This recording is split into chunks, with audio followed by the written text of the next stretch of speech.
चलिए पाठ प्रारंभ करते हैं। अखंडम सच्चिदानंदमवाङ्मनसगोचरम् आत्मानमखिलाधारमाश्रये हृष्टसिद्धये अर्थतुप्यद्वयानन्दानतीतद्वैतभानतः गुरुनाराध्यवेदान्तसारं वक्ष्ये यथामति। शंकरं शंकराचार्यं केशवं वादरायणं सूत्रभाष्यकृतौ वंदे भगवन्तौ पुनः पुनः। आप सभी प्रतिभागियों का इस उत्कर्ष नामक शास्त्राध्ययन उपक्रम में हार्दिक स्वागत एवं अभिनंदन। जैसा कि हमारा यह जो वेदांत सार के ऊपर कई दिनों से अबाध गति से विचार चला आ रहा है, यह एक पड़ाव पर आकर के रुका है। उस पड़ाव से पहले सुपरिचित होंगे, उसके बाद आगे का पाठ प्रारंभ करेंगे। जैसा कि मैं संक्षिप्त रूप से बता दूं कि अभी हम लोग श्रवण मनन निधिध्यासन इसके ऊपर विचार करने के बाद सविकल्पक और निर्विकल्पक समाधि के ऊपर विचार कर रहे हैं, जिसमें हम लोगों ने सविकल्पक समाधि के ऊपर विचार कर लिया। उसके बाद निर्विकल्पक समाधि के ऊपर विचार प्रवर्तित, जिसमें कुछ दूर तक यात्रा हमारे द्वारा हम सबके द्वारा संपादित हुई। निर्विकल्पक समाधि का क्या स्वरूप है उससे हम सब परिचित हुए, और उस निर्विकल्पक समाधि के अंग के रूप में कौन है, किनकी स्वीकृति है, किनको अंग के रूप में माना जाता है, इस पर भी हमारा विचार प्रवर्तित हुआ। उससे हम लोग विगत पाठ से परिचित हुए, अवगत हुए।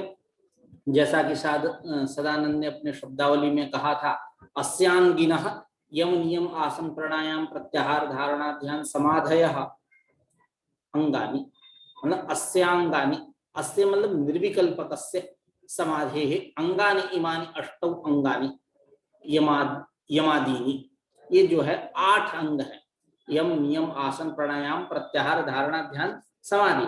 इसके ऊपर हम लोगों ने आचार्य पतंजलि के शब्दावली में उनके सूत्रों पर हम लोगों ने विचार किया यथामति, और आचार्य सदानंद के भी शब्दावली में इन अंगों पर हम लोगों ने विचार किया। आज पुनः उसी निर्विकल्पक समाधि पर विचार करेंगे, लेकिन विचार का प्रकरण जो है, विचार का बिंदु जो है वो भिन्न है। निर्विकल्पक समाधि के अभी 8 अंग बतलाए गए, लेकिन इस समय आज के पाठ के रूप में हम लोग इस निर्विकल्पक समाधि के 4 विघ्न होते हैं, उस पर विचार करेंगे। विघ्न मतलब निर्विकल्पक समाधि में उत्थान, यूं कहे कोलाहल मचा देना, निर्विकल्पक समाधि के तरफ अग्रसित न होना, उसकी सिद्धि न होना, निर्विकल्पक समाधि में योगी को न जाना, उसके बाधक, उसके अवरोधक, ये 4 विघ्न हैं। कौन? तो लय, विक्षेप, कसाय और रसस्वा। ठीक है, इसी को आचार्य सदानंद ने अपने शब्दावली में कहा, एवं अस्यांगिनः निर्विकल्पकस्य लय विक्षेप कषाय रसास्वाद लक्षणाः चत्वारो विघ्नाः संभवन्ति। अस्यांगिनः निर्विकल्पकस्य, अंगिनः निर्विकल्पकस्य, ये अंगी है निर्विकल्पक, और इसके अंग के रूप में विघ्न चतुष्टय माना जाता है। कौन? लय विक्षेप कषाय रसास्वाद लक्षणाः विघ्नाः संभवन्ति। ये विघ्न जो है इस निर्विकल्पक समाधि के अंग है, लेकिन कैसे अंग? तो विघ्नत्वेन उनमें अंगत्व का व्यवहार होता है। ये अंग तो यम नियमादि भी हैं, लेकिन वो निर्विकल्पक समाधि के संसिद्धि में सहायक है, उपकारक है, लेकिन ये निर्विकल्पक समाधि की सिद्धि में उपकारक नहीं है, अपितु बाधक है। लय विक्षेप कषाय और रसास्वाद। अब लय क्या किसे कहते हैं, विक्षेप किसे कहते हैं, रसास्वाद किसे कहते हैं, कसाय किसे कहते हैं, इत्यादि, इस पर हम लोग विचार करेंगे आचार्य सदानंद के शब्दावली। तो प्रथमो प्रस्थितत्वात् आचार्य सदानंद लय को स्पष्ट कर रहे हैं। लयस्तावत् अखंड वस्तु अनवलंबनेन चित्तवृत्तेः निद्रा। सीधा सा लक्षण है इसका, निद्रा। चित्तवृत्तेः निद्रा लयः। चित्तवृत्ति को अलसा जाना, निद्रा में चला जाना, ये लय है। यानी अखंड वस्तु का अवलंबन न करते हुए अखंड वस्तु को विषय न बनाते हुए, अखंड वस्तु को आधार न करते हुए, उसको आश्रित न करते हुए चित्तवृत्ति को अलसा जाना, निद्रा में चली जाना चित्तवृत्ति को, यही क्या है लय। यानी सामान्य रूप से यूं कहे, जैसे आप लय का मौलिक अर्थ जो समझते हैं वही लय का यहाँ भी अर्थ है, मतलब विलीन हो जाना, समाप्त हो जाना, अस्तित्व में न रहना। उसी प्रकार यहाँ चित्तवृत्ति जब तक जागरण अवस्था में है तो चित्तवृत्ति क्या कर रही है, काम कर रही है, काम कर रही है, यानी तत्तद विषयों के साथ संयुक्त हो रहा है इंद्रिय, चित्तवृत्ति इंद्रिय प्रणाली का वहां गई और जाकर के तदाकारा कारित हो। लेकिन स्वप्न काल में ये मतलब यूं कहे निद्रा इत्यादि में, सुसुप्ति इत्यादि में मतलब वृत्ति अपना काम नहीं करती। वृत्ति को अलसा जाना यानी वृत्ति को अपने कार्य को संपादित न करना, ठीक, उसका क्या है, निद्रा है, उसका लय है। ठीक है, उसी को आचार्य कह रहे हैं सदानंद, अखंड वस्तु अनवलंबनेन चित्तवृत्ति ही निद्रा। अखंड वस्तु का अवलंबन न करने से चित्तवृत्ति को निद्रा में चली जाना, यही क्या है, लय है, लयता को प्राप्त होना। और विक्षेप क्या है, तो आचार्य कह रहे अखंड वस्तु अनवलंबनेन चित्तवृत्ते है अन्यावलंबनम विक्षेप। आप देखिए विक्षेप शक्ति होती है अज्ञान की, विक्षेप शक्ति तो लिंगादि ब्रह्मांडांतम जगत, उसका आप मौलिक अर्थ देखिए, सूक्ष्म से लेकर के स्थूल तक सृष्टि। इसीलिए यह जो जगत दिखाई दे रहा है, यह जो प्रपंच दिखाई दे रहा है, इसकी सृष्टि कैसे होती है, अज्ञान के विक्षेप शक्ति से। इसीलिए आचार्य ने कहा तमः प्रधान विक्षेप शक्तिमत अज्ञानोपहित चैतन्यात् आकाशः सम्भूतः। आप लोक वहां जो विक्षेप का मौलिक अर्थ है वही लेना है। आप विक्षेप का जिसे एक पैर रखना फिर दूसरा पैर रखना, पाद विक्षेप जिसको बोलते हैं। यात्रा आप करते हैं तो आप यात्रा करते हैं तो एक कदम चलते हैं, फिर दूसरा कदम, तीसरा कदम चलते हैं। तो यहाँ क्या है कि विक्षेप मौलिक अर्थ वही लेना है, मौलिक अर्थ में कोई परिवर्तन नहीं। अखंड वस्तु को तो चित्तवृत्ति अवलंबित कर नहीं रही है, उसको आश्रित नहीं बना रही है, और साथ साथ एक और काम कर रही है, किसी दूसरे का अवलंबन कर रही है, एक कदम बढ़ा, यही विक्षेप। पहले निद्रा में क्या, लय में क्या था, अखंड वस्तु का केवल अनवलंबन था, मतलब अवलंबना भाव था, आश्रया भाव था, विषया भाव था। तो हम बोले कि यह चित्तवृत्ति एतादृश है, अखंड वस्तु का अवलंबन नहीं कर रही है, तो यह लय है, मतलब निद्रा में अखंड वस्तु अनवलंबनेन चित्तवृत्ति है निद्रा, यही लय है, चित्तवृत्ति को निद्रा में जाना, चित्तवृत्ति शांत, चित्तवृत्ति को शांत हो जाना, यही क्या है, लय है। लेकिन यहाँ स्थिति क्या है, विक्षेप में अखंड वस्तु का तो अनवलंबन चाहिए ही चाहिए, साथ ही साथ अन्य का अवलंबन हो रहा है इस चित्तवृत्ति के द्वारा। अन्य का अवलंबन करना कैसे, तो अनवलंबन पूर्वक अन्य का अवलंबन करना, अखंड वस्तु का अनवलंबन करते हुए अन्य का अवलंबन करना, ये विक्षेप, एक कदम आगे बढ़ा। ठीक है, उसके बाद कषाय, कषाय के ऊपर आचार्य कह रहे हैं लय विक्षेपा भावे चित्तवृत्ते है रागादि वासनया स्तब्धि भावात अखंड वस्तु अनवलंबनम कषायः। यानी लय भी न हो, विक्षेप भी न, यानी अखंड वस्तु अनवलंबनेन चित्तवृत्ति है निद्रा, ये भी न हो, और अखंड वस्तु अनवलंबनेन चित्तवृत्ति है अन्यावलंबनम, एतद रूप भी विक्षेप न हो, ये दोनों न हो। लय विक्षेपाभावे चित्तवृत्ति है रागादि वासनया स्तब्धि भावा। यह जो चित्तवृत्ति है, अंतःकरण है, इस अंतःकरण को रागादि के द्वारा, राग द्वेष इत्यादि, काम क्रोध इत्यादि, इस सब के द्वारा स्तब्ध हो जाना, स्तब्ध हो जाना मतलब जड़ हो जाना। और जब जड़ हो जाएगी यह चित्तवृत्ति, तो स्वाभाविक सी बात है कीर्तन अखंड वस्तु का अवलंबन नहीं करेगी, एकदम कुंठित हो जाना, वही स्थिर हो जाना। ऐसे तो चित्त वृत्ति जड़ है ही। इसमें जब तक चैतन्य के का प्रतिबिंब नहीं पड़ता तब तक चित्त वृत्ति किसी वस्तु का प्रकाशन नहीं करती, ऐसे तो जड़ है। लेकिन यहाँ स्तब्धी भाव का तात्पर्य क्या है, उस जड़ता में भी जड़त्व का व्यवहार कहने का तात्पर्य क्या है, जो ऑलरेडी पहले से जड़ है उसको भी हम बोल रहे हैं स्तब्धी भाव। इसका मतलब यही कि सर्वथा चित्त प्रतिबिंब का निषेध,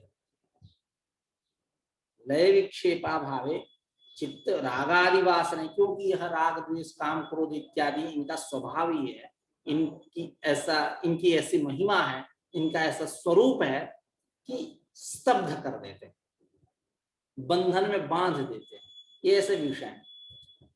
ठीक है, तो लय विक्षेपा भावे चित्तवृत्ते रागादि वासना स्तब्धी भावात, रागादि वासनाओं के द्वारा स्तब्ध हो जाना, और स्तब्ध हो जाने के कारण अखंड वस्तु का अवलंबन न करना, यही क्या है, विक्षेप। और रसास्वाद क्या है, लय विक्षेप कषाय रसास्वाद क्या है, आचार्य कह रहे हैं अखंड वस्तु अनवलंबनेन चित्तवृत्तेः सविकल्पकानंदास्वादनम रसास्वादः, अथवा दूसरा लक्षण दे रहे हैं समाधि आरंभ समय सविकल्पकानंदास्वादनम वा, है ना। यानी अखंड वस्तु अनवलंबनेन चित्तवृत्तेः सविकल्पकानंदास्वादनम रसास्वादनम, सविकल्पकानंदास्वादनम, सविकल्पक समाधि के आनंद का आस्वादन करना, आनंद को भोगना, यही क्या है, रसास्वाद। शब्द से ही अर्थ निकल रहा है, रसास्वाद, आस्वादन ले रहा है, भोग रहा है। तो अब यहाँ तो कोई रस, तो एक औपचारिक, यहाँ आप जैसे गन्ना का रस होता है, मौसमी का रस होता है, संतरे का रस होता है, वैसा तो रस नहीं। यहाँ रस का अर्थ क्या है, लाक्षणिक प्रयोग है। तो अखंड वस्तु अनवलंबनेन, अखंड वस्तु जो वेदांत प्रतिपाद्य ब्रह्म है उसको विषय न करते हुए, उसको आश्रित न करते हुए, उसको आधार के रूप में न मानते हुए, चित्तवृत्ति को सविकल्पकानंदास्वादनम, चित्तवृत्ति का जो सविकल्पकानंदास्वादन है, यानी सविकल्पक समाधि का जो आनंद, उसका जो आस्वादन चित्तवृत्ति कर रही है, उस आस्वादन का नाम ही रसास्वादन। अथवा यूं कह सकते हैं समाधि आरंभ समय, यानी जब तक निर्विकल्पक समाधि का प्रारंभ नहीं हुआ, ठीक है, जब तक निर्विकल्पक समाधि प्रारंभ नहीं हुई तब तक समाधि आरंभ समय, प्रथम क्षण में सविकल्पकानंदास्वादनम, सविकल्पक समाधि के आनंद का आस्वादन करना, यही क्या है, रसास्वादन। ठीक है, ये जो चार विघ्न है, लय विक्षेप कषाय रसास्वाद, जिसके ऊपर हम लोगों ने आचार्य सदानंद के शब्दावली में जाना, इन चारों विघ्नों से जो रहित चित्त है, वह चित्त जैसे वायु रहित स्थल में दीपक रखा जाए और वह दीपक कैसा रहता है, अचल रहता है, ठीक वैसा हो जाता है, अखंड चैतन्य मात्र हो जाता है। जैसे आप पहली बात कि निर्वात स्थल पर दीपक हो ही नहीं सकता। बातें कुछ अजीब सी लगेंगी, लेकिन हकीकत यही है कि एकदम जहां वायु ना हो वहां दीपक जल भी नहीं सकता। यहाँ निर्वात का तात्पर्य क्या है, निर्वात का तात्पर्य क्या है कि ज्यादा वायु ना हो, जिससे उसकी लपटें इधर उधर न भगें, एकदम स्थिर रहे, मतलब कम, उतने वायु जितने से वो जल जाए दीपक।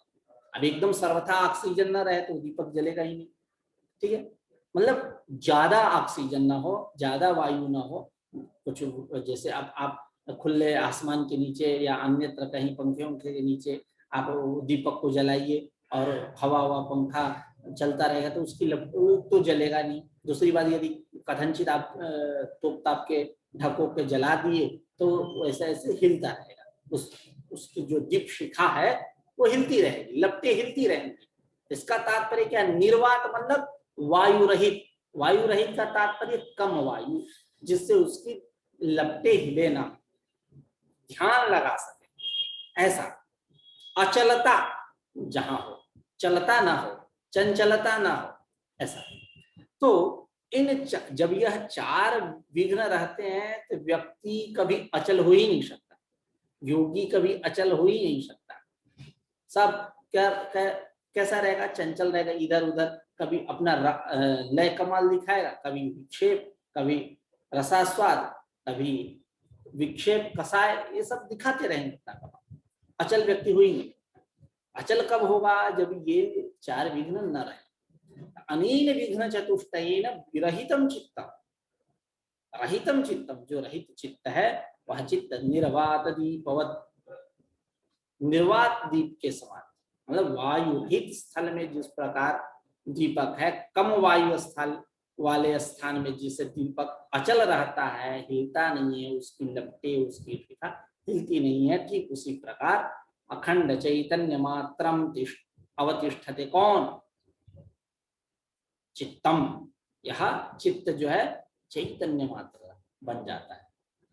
ठीक है। यदा तदा निर्विकल्पक समाधि उच्यते।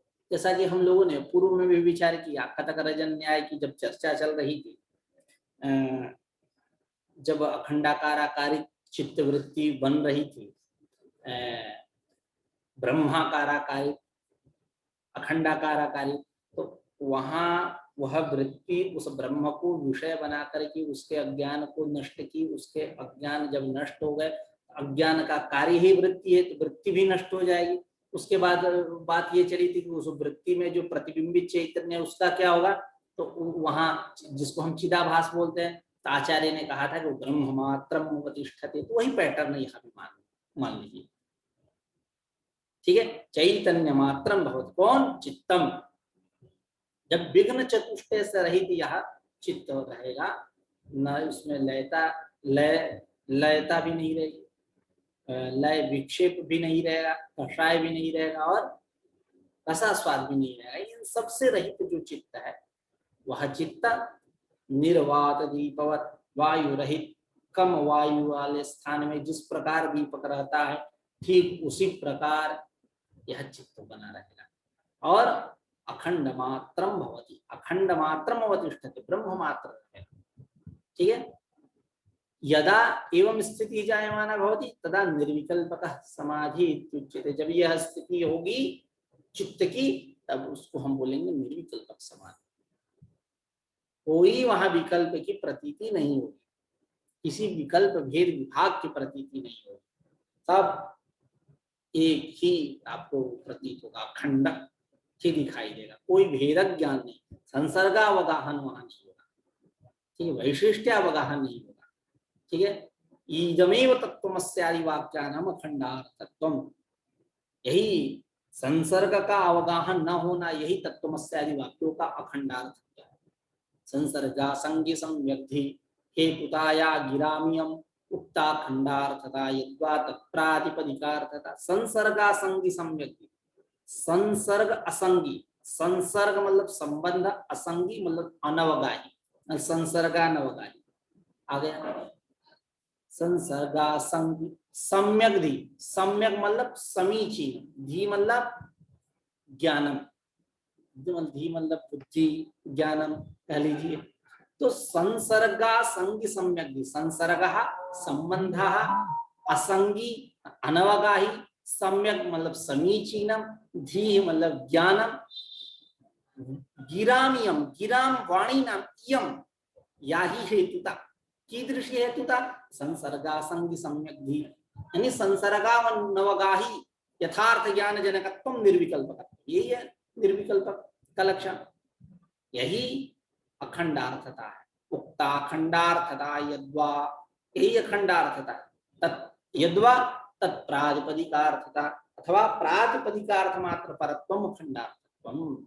यह दो अर्थ, एक संसर्गानवगाही यथार्थ ज्ञान जनकत्वम निर्विकल्पकत्वम, और दूसरा अर्थ क्या है कि प्रातिपदिकार्थत्वम निर्विकल्पकत्वम। उसी को आचार्य ने कहा संसर्गा संगी सम्यक्ति हेतुताया गिरामियम उक्ता खंडार्थता यद्वा तत्प्रातिपदिकार्थता प्रातिपदिकार्थ मात्र परत्वम वा खंडार्थत्वम।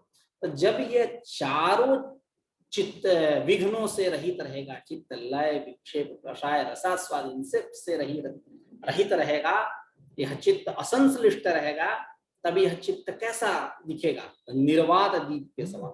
जिस प्रकार वायु रहित स्थल में दीपक की लौ, दीपक की लपटे, दीप शिखा इधर उधर नहीं होती, ठीक उसी प्रकार यह चित्त रहेगा और यह अखंड मात्रम अवतिष्ठते, अखंड मात्र बन के रहेगा, एकाकार आकारी। ठीक है, यदा एवं स्थिति जायमाना भवति तदा निर्विकल्पकः समाधि उच्यते। उसी को कहे आचार्य सदानंद ने कहा, अनेन विघ्न चतुष्टयेन विरहितं चित्तं निर्वात वीपवत् अचलम सद अखंडम अखंड चैतन्य मात्रम अवतिष्ठते यदा तदा निर्विकल्पकः समाधि उच्यते। अब एक बार मैं पंक्ति पूरी पंक्ति का वाचन कर दूं। एवं अस्यांगिनो निर्विकल्पकस्य लय विक्षेप कषाय रसास्वाद लक्षणाश्चत्वारो विघ्नाः संभवन्ति। लयस्तावत् अखंड वस्तु अनवलंबनेन चित्तवृत्तेः निद्रा, अखंड वस्तु अनवलंबनेन चित्तवृत्तेः अन्यावलंबनं विक्षेपः। लय विक्षेपा भावेपि चित्तवृत्तेः रागादि वासनया स्तब्धी भावात् अखंड वस्तु अनवलंबनं कषायः। अखंड वस्तु अनवलंबनेनापि चित्तवृत्तेः सविकल्पकानन्दास्वादनं रसास्वादः। समाधि आरंभ समय सविकल्पकानन्दास्वादनं वा अनेन विघ्न चतुष्टयेन विरहितं चित्तं निर्वात दीपवत् अचलं सत् अखंडम अखंड चैतन्य मात्रम अवतिष्ठते यदा तदा निर्विकल्पकः समाधि इत्युच्यते तदुक्तम। जैसा कि कहा गया, क्या? लये संबोधयेत् चित्तं विक्षिप्तं शमयेत् पुनः शकसायं विजानीयात् समप्राप्तं न चालयेत् नास्वादयेत् रसं तत्र निःसंगः प्रज्ञया भवेत् यथा दीपो निवातस्थो निंगते स्वोपमा स्मृता। ठीक है, ये जो हम लोगों ने विचार किया विलय विक्षेप कषाय रसास्वाद पर, उसकी ही यहाँ चर्चा है। तो इसका पहले अर्थ करते हैं। लये संबोधित चित्तम, यदि चित्त लयता को प्राप्त है, यानी अखंड वस्तु का अवलंबन न करते हुए निद्रा को प्राप्त है, तो संबोधित, उसको संबोधित करें, उसको जगाए।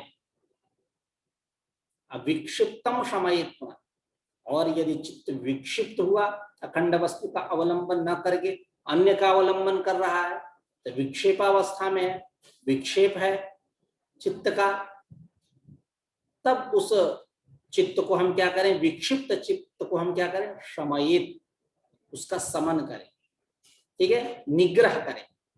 और शकसायम विजानीयात्, यदि चित्त कसाय युक्त है उसको भली भांति समझे। कसाय युक्त है यानी लय विक्षेपा भावे अखंड वस्तु अनवलंबनेन चित्तवृत्तेः रागादि वासनया स्तब्धी भाव, लक्षण यही था।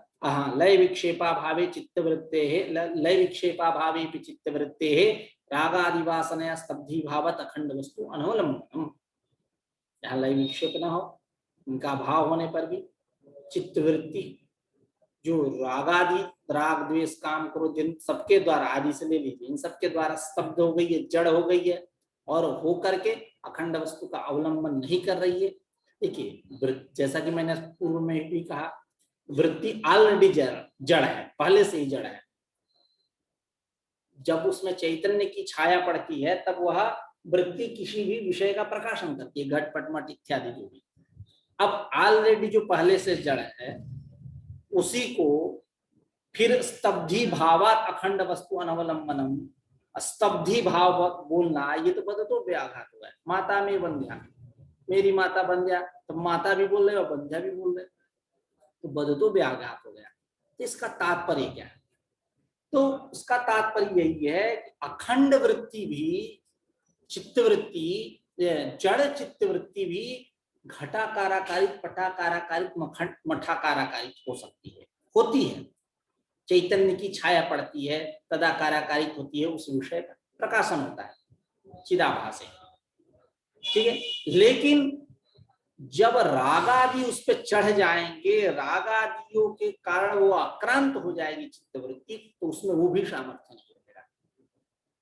ठीक है, उसमें वो भी सामर्थ्य नहीं रहेगा अखंड वस्तु का, अखंड वस्तु को विषय करना। उसी को कह रहे हैं कि लय विक्षेपा भावे चित्तवृत्ति ही रागादि वासनया स्तब्धी भावात हेतु, किसमें? अखंड वस्तु के अनवलंबन में।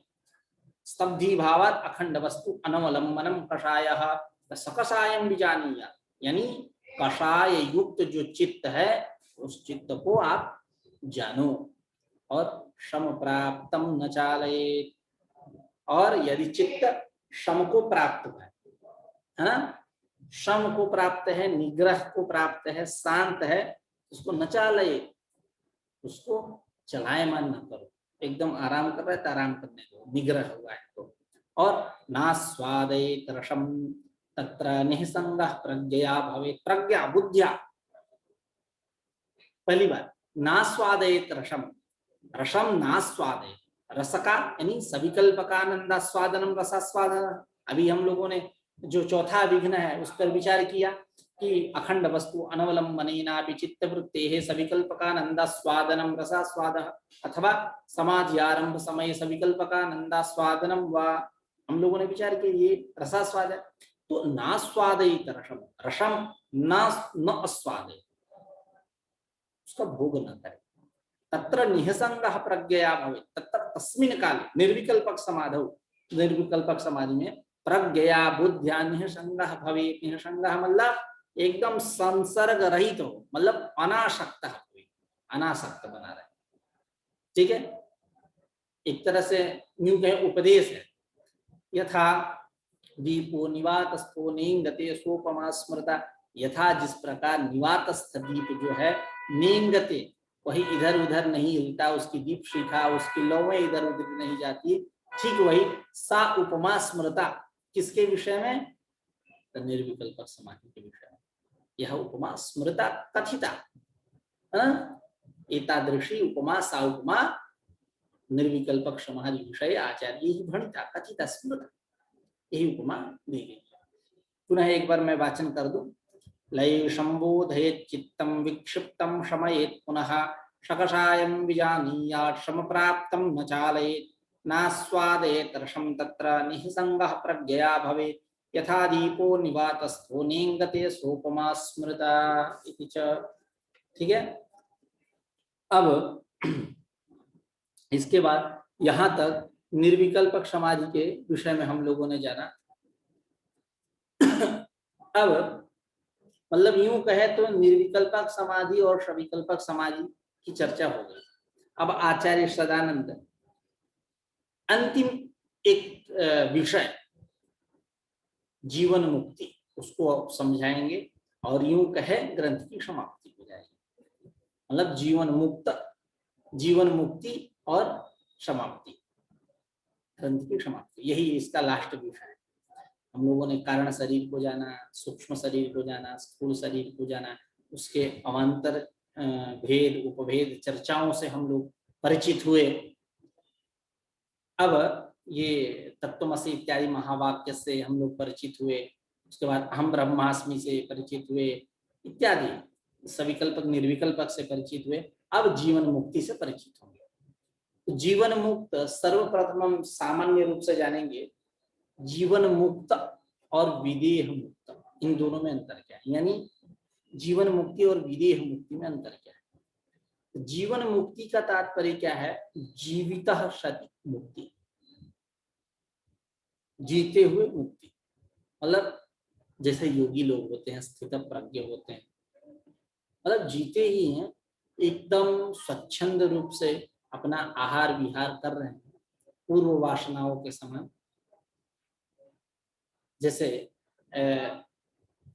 जब तक उनको ज्ञान नहीं हुआ, ब्रह्म का साक्षात्कार नहीं हुआ, उसके पूर्व में जिस प्रकार वो आहार विहार करते थे, खाते पीते थे, ठीक उसी प्रकार शुभ वासनाओं की अनुवृत्ति होगी उस जीवन मुक्ति के अनंतर।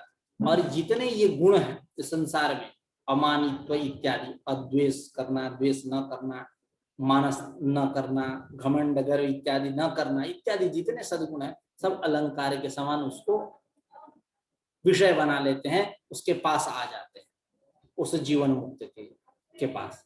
और वह दो देखता हुआ भी दो नहीं देखता है, एक ही देखता है। लास्ट में जब उसके प्राण विदेह मुक्ति की अवस्था में वो आ जाता है जीवन मुक्त, तो उसके प्राण इधर उधर नहीं जाते, इसी ब्रह्म में लीन हो जाते। ऐसा वह अखिल बंध रहित जो है वही जीवन मुक्त है। तो जीवन मुक्ति मतलब जीते हुए, जिसको गीता में स्थित प्रज्ञ के नाम से जाना गया। इसलिए अर्जुन कहते हैं भगवान श्री कृष्ण से, स्थित प्रज्ञस्य का भाषा समाधिस्थस्य केशव स्थितधि किम प्रभाषेत कृमाशित व्रजेत। हे केशव, स्थित प्रज्ञस्य का भाषा, वो कैसा बोलता है बताओ?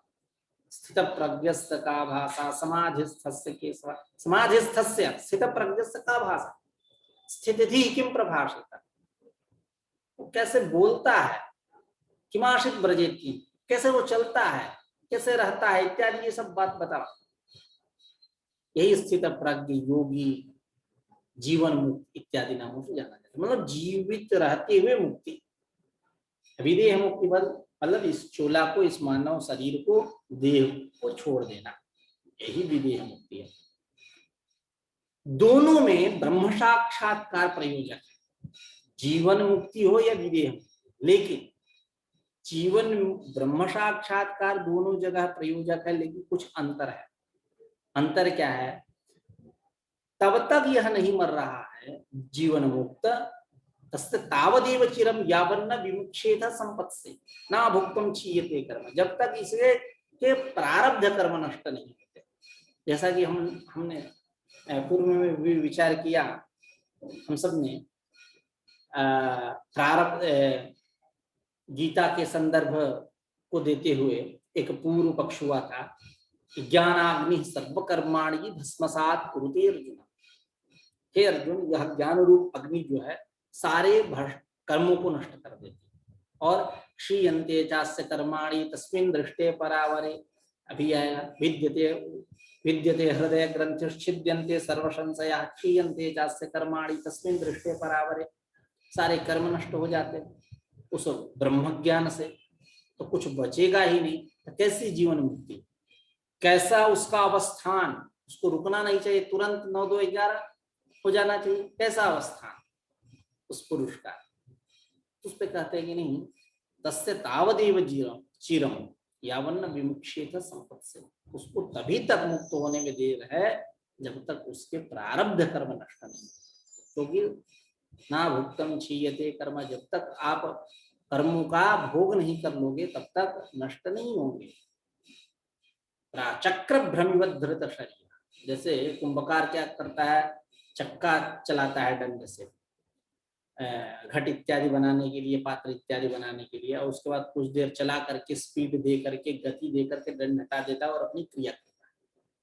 लेकिन कुछ देर तक वो चक्का घूमता रहता है ना, उसी प्रकार यह प्रारब्ध कर्म जब तक नष्ट ना हो तब तक आप इसी संसार में रहोगे, यहाँ से कहीं जाने वाले नहीं। प्रारब्ध खत्म हुआ नहीं, ये जीवन मुक्ति, विदेह मुक्ति, शरीर को छोड़ देना। ठीक है, उसी को आचार्य सदानंद अपने शब्दावली में समझा रहे हैं। अथ जीवन मुक्त लक्षणम उच्यते, जीवन मुक्तो नाम स्वस्वरूप अखंड ब्रह्म ज्ञानेन तदज्ञान बाधन द्वारा स्वस्वरूप अखंड ब्रह्मणि साक्षात्कृते अज्ञान तत्कार्य संचित कर्म संशय विपर्यादीनाम अपि बाधितत्वात् अखिल बंध रहितः ब्रह्मनिष्ठः। यही क्या है जीवन मुक्त, यानी स्वस्वरूप अखंड ब्रह्म ज्ञाने, मैं ही ब्रह्म हूं, अहम ब्रह्मास्मि, एतादृश जो अखंड ब्रह्म मतलब ब्रह्म ज्ञान, इस ज्ञान यहाँ विशेष रूप से ज्ञान आप समझिए, क्योंकि ज्ञान से अज्ञान की निवृत्ति होती है। और जब अज्ञान की निवृत्ति होगी अपने आप को व्यक्ति पहचानेगा, जानेगा, अरे मैं ही ब्रह्म हूँ, वेदांत प्रतिपाद्य तो मैं ही हूँ, अहम ब्रह्मास्मि। ठीक है, तो तत्वमस्य आदि वाक्य आप समझिए। ठीक है, उससे अज्ञान की निवृत्ति होगी, अज्ञान की निवृत्ति होगी तो अखंड ब्रह्म जो है वस्तु है, वेदांत प्रतिपाद्य जो है उसका साक्षात्कार होगा। और जब साक्षात्कार उसका हो गया तो उस अज्ञान का जो कार्य, अज्ञान स्वयं उसका कार्य, संशय विपर्य तर्क इत्यादि सबकी निवृत्ति हो जाती है। ठीक है, उसी को आचार्य ने कहा जीवन मुक्तो नाम स्वस्वरूप अखंड ब्रह्म ज्ञानेन, अखंड ब्रह्म ज्ञाने, अपने अपने स्वरूप, स्वस्वरूप, जैसे स्वस्वरूपानंदा वाप्ति, वहां स्वस्वरूप का अर्थ है अपना अपना स्वस्वरूप अखंड ब्रह्म ज्ञानेन तदज्ञान बाधन द्वारा, तदज्ञान बाधन द्वारा ब्रह्मगत जो अज्ञान है उस अज्ञानेन, अज्ञान ज्ञान से ही अज्ञान का बाध होगा, तो ज्ञानेन तादृशेन ज्ञानेन स्वस्वरूप अखंड ब्रह्म ज्ञानेन तदज्ञान बाधन द्वारा, तदज्ञान मतलब तद अज्ञान मतलब ब्रह्म विषय का जो अज्ञान है उस अज्ञान का निराश होगा। तत्पूर्वक स्वस्वरूप अखंड ब्रह्म ब्रह्मणि साक्षात्कृते, अपने स्वरूप भूत अखंड ब्रह्म का साक्षात्कार हो जाने पर अज्ञान तत्कार्य संचित कर्म, उसका कार्य प्रपंच महाप्रपंच, संचित कर्म, संशय विपर्यादि इत्यादि सबकी क्या हो निवृत्ति हो जाती है, यानी सबका बात होता है। इति एतेषां साक्षात् करते अज्ञान तत्कार्य संचित कर्म संशय विपर्यादीनामपि बाधितत्वात् अखिल बंध रहितः ब्रह्मनिष्ठा। वो कैसा रहता है? अखिल बंध रहित, अखिल प्रपंचों से रहित, तमाम प्रपंच जो है महाप्रपंच है उससे वो विनिर्मुक्त रहता है। एतादृश अखिल बंध से रहित जो है ब्रह्मनिष्ठ, ब्रह्मणि निष्ठा यस्य सह ब्रह्मनिष्ठः जीवन मुक्त, यही ब्रह्मनिष्ठ जीवन मुक्त है। जैसा कि कहा गया विद्यते हृदय ग्रंथिश्छिद्यन्ते सर्वसंशयाः क्षीयन्ते चास्य कर्माणि तस्मिन् दृष्टे परावरे इत्यादि श्रुतेः।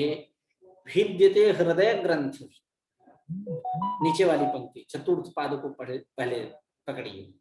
तस्मिन् दृष्टे परावरे, परावरे कारण कार्यात्मक जो वह ब्रह्म है उस ब्रह्म का साक्षात्कार हो जाता है। दृष्टे, तस्मिन् दृष्टे परावरे, परावर देखिए सप्तमी एक वचन तीनों, तस्मिन् परावरे दृष्टे सति, सति सप्तमी यस्य च भावे भाव लक्षण, तो तस्मिन् दृष्टे परावरे, परावरे तस्मिन् दृष्टे, उस परावर ब्रह्म का साक्षात्कार हो जाने पर, कारण कार्यात्मक जो ब्रह्म है उसका साक्षात्कार हो जाने पर भिद्यते हृदय ग्रंथि ही, जो हृदय की गांठ वह खुल जाती है।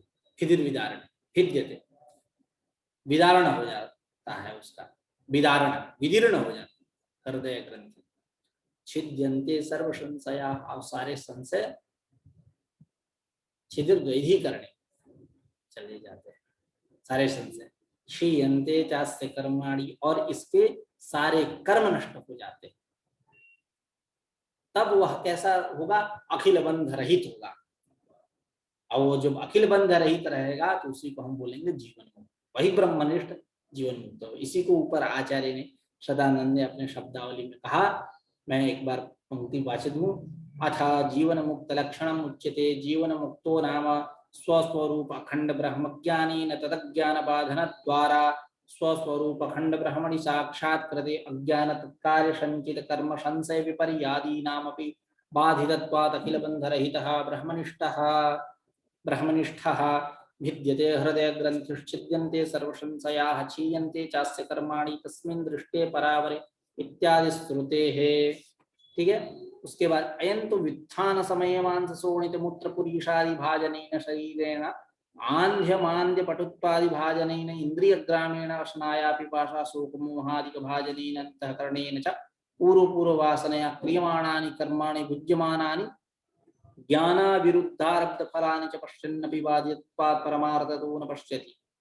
यथेन्द्रजालमिदम् इति ज्ञानवास्तदिन्द्रजालं पश्यन्नपि परमार्थमिदमिति न पश्यति, स चक्षुः चक्षुरिव स कर्णो अकर्ण इव इत्यादि श्रुतेः। उक्तं च सुषुप्तवज्जाग्रतियो न पश्यति, द्वयं च पश्यन्नपि चाद्वयत्वतः तथा च कुर्वन्नपि निष्क्रियश्च यः स आत्मविज्ञान्यः इति निश्चयः इति। ठीक है, तो आज की चर्चा यहीं समाप्त करते हैं। कल चर्चा करेंगे और संभवतः कल इस ग्रंथ की समाप्ति भी हो जाएगी, संभवतः प्रयास करेंगे कल ग्रंथ की समाप्ति हो जाए, एक उपलब्धि होगी। कुछ पूछना है तो पूछ सकते हैं। नमस्कार, आज का विचार यहीं। नमस्कार।